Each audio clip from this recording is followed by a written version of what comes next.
नमस्कार दोस्तों, इस ट्यूटोरियल में आपका फिर से एक बार बहुत बहुत स्वागत है। हमारा टॉपिक चल रहा है speed control of series motor. Speed control of series motor का कल हमने कुछ फील्ड के थ्रू हम किस तरीके से हम डाइवर्टर का यूज़ करके किस तरीके से हम स्पीड कंट्रोल करते हैं, ये हमने देख लिया था। आज हम देखेंगे variable resistance in series with the motor.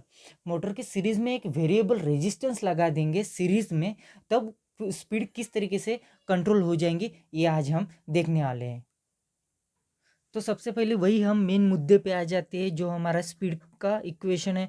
Speed is directly proportional to the EB upon phi. अब देखिए, अब तक तो हम फाई के साथ बात कर रहे थे, फाई को लेके बात कर रहे थे, लेकिन आज हम देखेंगे ईबी। ईबी यानी क्या है? Back EMF. ये भी तो डायरेक्टली प्रोपोर्शनल है ना स्पीड के साथ, ये भी तो डायरेक्टली प्रोपोर्शनल है। इसका मतलब ईबी अगर मेरा बैक ईएमएफ अगर वैरी हो जाएगा, तो मेरी जाहिर सी बात है स्पीड भी वैरी हो जाएगी।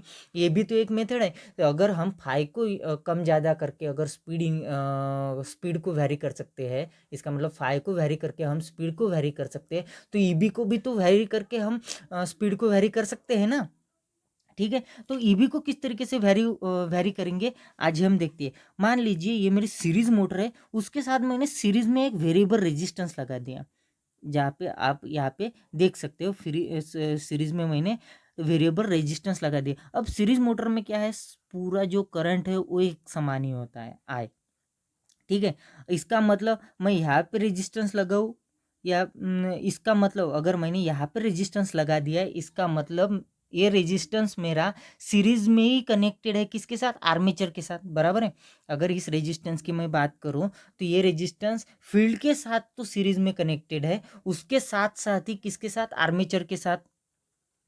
आइए, आर्मेचर के साथ भी सीरीज में कनेक्टेड है। ठीक है, सीरीज में कनेक्टेड होने के कारण जब भी मैं किसी भी चीज़ के सीरीज में रेजिस्टेंस कनेक्ट कर देता हूँ, तो उसका वोल्टेज ड्रॉप क्या है? क्योंकि रेजिस्टेंस क्या करता है? वोल्टेज ड्रॉप ही करता है ना, फ्लो ऑफ करंट को अपोज करता ही है, लेकिन वोल्टेज को भी ड्रॉप करता है ना। ये लोड ही है ना, एक प्रकार का, एक टाइप का ये लोड ही है। इसलिए ये आर्मेचर के टर्मिनल वोल्टेज को, जो है आर्मेचर के मेरे टर्मिनल वोल्टेज है आर्मेचर का, इसको क्या कर देगा? डिक्रीज कर देगा, ड्रॉप कर देगा। और आर्मेचर का टर्मिनल वोल्टेज क्या होता है? आर्मेचर का जो टर्मिनल वोल्टेज होता है, मोटर की बात कर रहा हूँ, मोटर के बारे में अगर हम बात करें, तो आर्मेचर का टर्मिनल वोल्टेज क्या हो जाता है हमारा? ईबी। बैक में आर्मेचर का टर्मिनल वोल्टेज क्या हो जाता है मेरा? ईबी, मोटर के केस में। इसका मतलब जैसे जैसे मैं रेजिस्टेंस को बढ़ाते हुए जाऊंगा, जैसे जैसे मैं रेजिस्टेंस को सर्किट में, सॉरी, इस साइड में कम होगा, इस साइड में ज़्यादा होगा।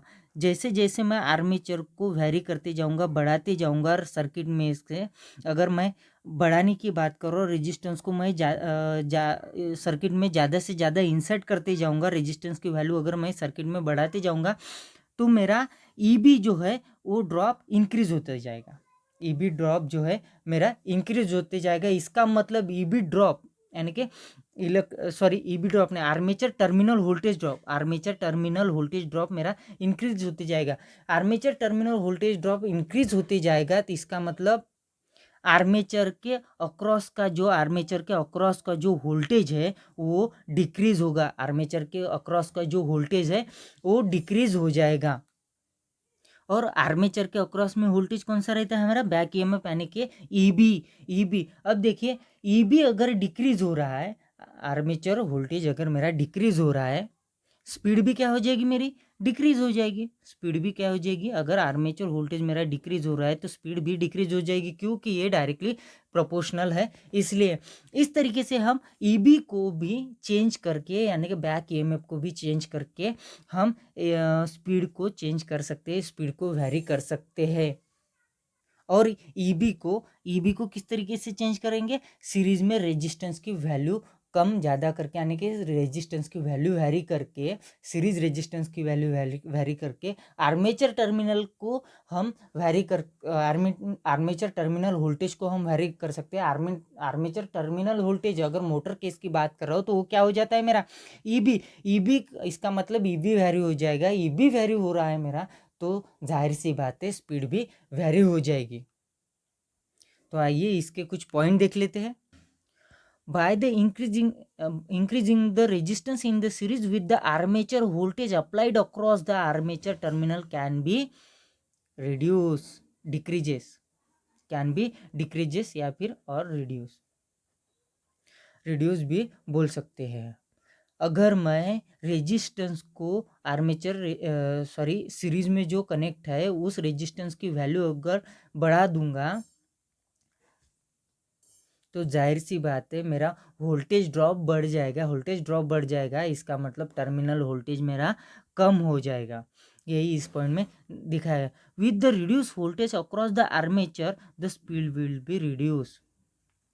अगर मेरा आर्मेचर के अक्रॉस का जो वोल्टेज है, टर्मिनल वोल्टेज, वो रिड्यूस हो जाता है तो मेरी स्पीड भी रिड्यूस हो जाएगी। क्यों? इसी फंडे की वजह से N is directly proportional to the A B upon 5। इसकी वजह से रिड्यूस हो जाएगी। ये भी अगर रिड्यूस होता है तो जाहिर सी बात है एन रिड्यूस हो जाएगा। However it will be noted that the since the full motor current passes through this resistance there is a considerable losses of power in it। अब देखिए मैं किसके साथ खेल रहा हूँ यहाँ पे। देखिए स्पीड वैरी करने के लिए मैं किसके साथ डील कर रहा हूँ? रेजिस्टेंस के साथ। अगर सर्किट में रेजिस्टेंस की वैल्यू ज़्यादा हो गई तो इसका मतलब क्या है? रेजिस्टेंस की वैल्यू ज़्यादा हो गई इसका मतलब लॉसेस भी ज़्यादा होंगे। यही इस पॉइंट में बताया गया है। जब भी हम रेजिस्टेंस के साथ बात कर रहे हैं, सर्किट में रेजिस्टेंस इंक्रीज करते हुए चले जा रहे हैं तो लॉसेस भी कैसे हो जाएंगे? ज़्यादा हो जाएंगे। इसलिए कंसिडरेबल लॉसेस यहाँ पे कहा गया है।